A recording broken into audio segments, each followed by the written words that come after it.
So there are two main reasons to try to update the definition of a word. One is just to increase the utility, the efficacy of the word in the modern context. Sometimes we learn more about things, sometimes things change, and so the old definition of a word is maybe not as good as it used to be or not as accurate. The second is a little bit more sinister, and it sort of is the deconstructionist, postmodernist approach to things, which is a struggle for power. It seems to me that the previous discussions that happened around whether or not video games were art were more of the latter than the prior. Basically, what I'm saying is people used to think there is value in the term art, and I want that value.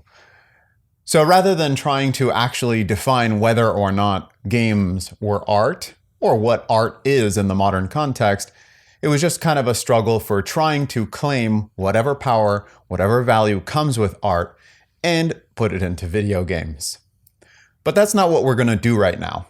What I'd like to do right now is redefine art for the modern era. Now, obviously, there are two major definitions of art. One of them has to deal with the concept of art, and that's the one that we're going to be focusing on. The other very common usage of the word art refers more to paintings and sculptures and things that you'd find in a museum that are physical. Now, that definition of art is going to remain unchanged by this discussion. But the nice thing about this potential replacement of the definition of art, the first one, is that it comes down to three words. And in fact, you could argue you only really need two. The first word, and possibly the most important word, is communication. Obviously, art is meant to communicate something. It involves a creator, and it involves a viewer, a listener, an audience member of some kind. That's basically what communication is all about. But there are two forms of communication. One is the concrete. It's me giving you instructions. It's me telling you an event that happened. I'm just communicating information from one person to the next. The other is non-concrete. And what I mean by non-concrete would be like if I told you the difference between saying, feel sad, and telling you a story, or playing a song, or showing you an image that makes you feel sad. The image may only be conveying a broken glass, a rose on the ground withering. But the emotion that it conveys can be sadness, it can be an aesthetic emotion, it can be any emotion really. So that's what non-concrete communication deals with. It's the difference between a novel and a technical manual. The last and arguably least important of all of the three words that are involved in this new definition is purposeful. So what I mean by that is I might watch somebody play soccer. I might feel excited.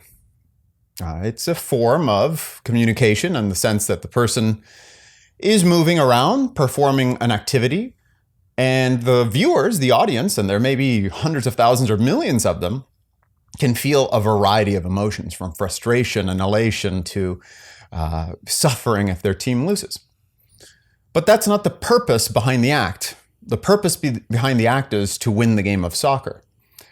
So that is why I believe that the definition of the word art for the modern era should be purposeful, non-concrete communication. And it's pretty much just that simple. When you apply that to games, games can certainly make you feel a variety of emotions. None are necessarily any less valuable than the other, even if it's frustration. It can be the best medium for making you feel a sense of accomplishment, for instance. It might be very difficult to do that with a painting or a novel. But a video game excels at these things, and these emotions have values, these experiences have values. And it is the creator of the video game's desire to elicit some form of an emotional, evoke a response in their audience.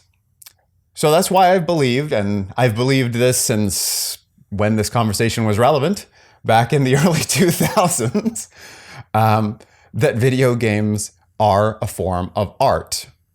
So what do you think? Is this a valid definition for the term of art, the word of art? I can give you the dictionary definitions, which I have here in front of me, just to see what we're up against. 1. The quality, production, expression, or realm according to aesthetic principles of what is beautiful, appealing, or more than ordinary significance. So that last part, actually, it's or of more than ordinary significance, is really what I'm focusing in on. Now, yes, it may be more informative to somebody who has no earthly idea what art might be to get specific and start saying beautiful, aesthetic. They'd probably have to look that word up too.